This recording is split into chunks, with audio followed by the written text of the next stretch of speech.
माझे नाव लब्धी सतीश वैके. मी आता 10वी मध्ये शिकत आहे. आज मी सावित्रीबाई फुले यांच्याबद्दल बोलणार आहे. ओळखलत का मला? मी सावित्रीबाई ज्योतिबा फुले.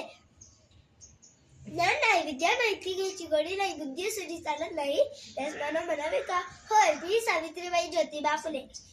माझा जन्म 3 जानेवारी 1831 रोजी झाला. वयाच्या 9व्या वर्षी माझे विवाह ज्योतिबा फुले यांच्याशी झाला.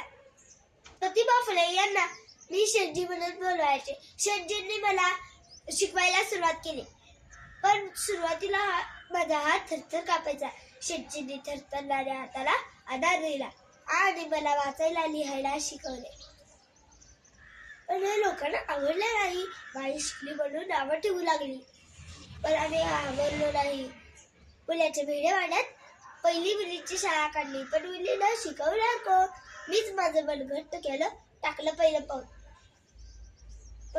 भारतातील पहिली महिला शिक्षिका बनली, पण हे लोकांना आवडलं नाही. मी निघाले की अंगावर दगड, माती, चिखल इतके तरी काय अगदी शेडी टाक लागले, पण आम्ही घाबरलो नाही. एकदा तर एक माणूस अचानक समोर आला. म्हणू लागला, मागे फिरायचं नाही तर तुझी एवढं राहणार नाही. हात उचलला, तिला तर एक थोबाडीत खूप उडचिल्या, खूप सहन केलं, पण मला आज आनंद होत आहे. आया बाया मुली शिकत होत्या. विद्येविना मती गेली, मती विना गती गेली, गती विना वित्त गेले, वित्ताविना शूद्रही खचले. की सारे अनर्थ एका अविद्येने केले. आज मला आनंद होत आहे. तुम्ही सर्व मुली जर शिकत आहात, खूप शिका. धन्यवाद.